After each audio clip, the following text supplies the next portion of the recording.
এবার আইনজীবী সাইফুল হত্যার তদন্ত নিয়ে জানাতে চট্টগ্রাম থেকে যোগ দিচ্ছেন সহকর্মী আব্দুল্লাহ রাকিব। রাকিব, সাইফুল হত্যার তদন্তে কোনো অগ্রগতি রয়েছে কিনা আর মামলার প্রস্তুতি কোন পর্যায়ে রয়েছে জানাবেন।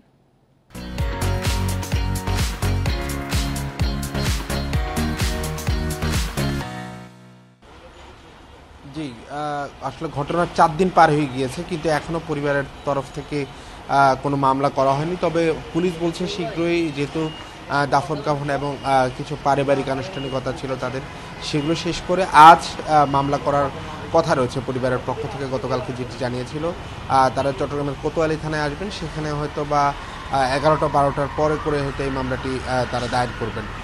তবে এখন পর্যন্ত এই মামলায় ওই দিনের সেই ঘটনায় শুধুমাত্র হত্যাকাণ্ড ছাড়াও আরও ৩টি মামলা হয়েছিল, সেটি পুলিশের তরফ থেকে করা হয়েছিল। সেই মামলায় প্রায় ১৪০০ জনকে অজ্ঞাত আসামি করা হয়েছে।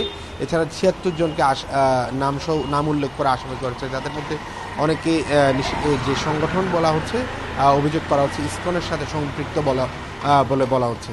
এবং তবে এখন পর্যন্ত পুলিশ বলছে ৩৮ জনকে তারা গ্রেফতার করতে পেরেছে। এর মধ্যে এই ৩ মামলার আসামি আছে অনেকে, পাশাপাশি হত্যা মামলায় সরাসরি যুক্ত থাকা ১৪ জনকেও তারা চিহ্নিত করেছেন। তবে কয়েকজনের নাম প্রকাশ হলো, সবার নাম এখনো তারা প্রকাশ করেনি।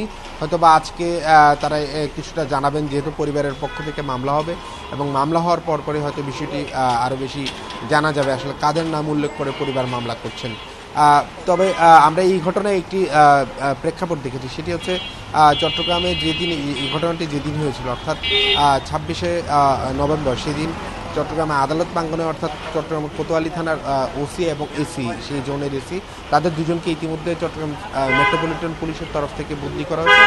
ফলে সেই থানাতে, সেই এলাকায় নতুন অ্যাসিস্ট্যান্ট কমিশনার এসি এবং নতুন ভারপ্রাপ্ত কর্মকর্তা অর্থাৎ ওসি নিয়োগ পেয়েছেন এবং তারাও কাজ শুরু করেছেন এবং সেই এলাকার যে নিরাপত্তার যে বিষয়গুলো রয়েছেন সেগুলো তারা দেখভাল করছেন। তবে নগরীর যদি একটু নিরাপত্তার ব্যবস্থার কথা বলি, নগরীর নিরাপত্তা ব্যবস্থা স্বাভাবিক রয়েছে এবং পুলিশ, র্যাব এবং সেনাবাহিনীর টহল অব্যাহত রয়েছে। তো সব মিলিয়ে এখন পর্যন্ত আমরা যেটুকু বলতে পারি, পরিবারের তরফ থেকে আজকে মামলা করবে, সে মামলার পরে আসলে জানা যাবে তারা কতজনকে আসামি করছেন এবং তাদের পক্ষ থেকে বলেছে তারা প্রকৃত যারা ঘটনার সাথে যুক্ত তাদেরকে এই মামলার আসামি করবেন এবং তাদেরকে যাতে পুলিশ আইনের আওতায় নিয়ে আসেন। চট্টগ্রাম থেকে জানাচ্ছেন সহকর্মী আব্দুল্লাহ রাকিব।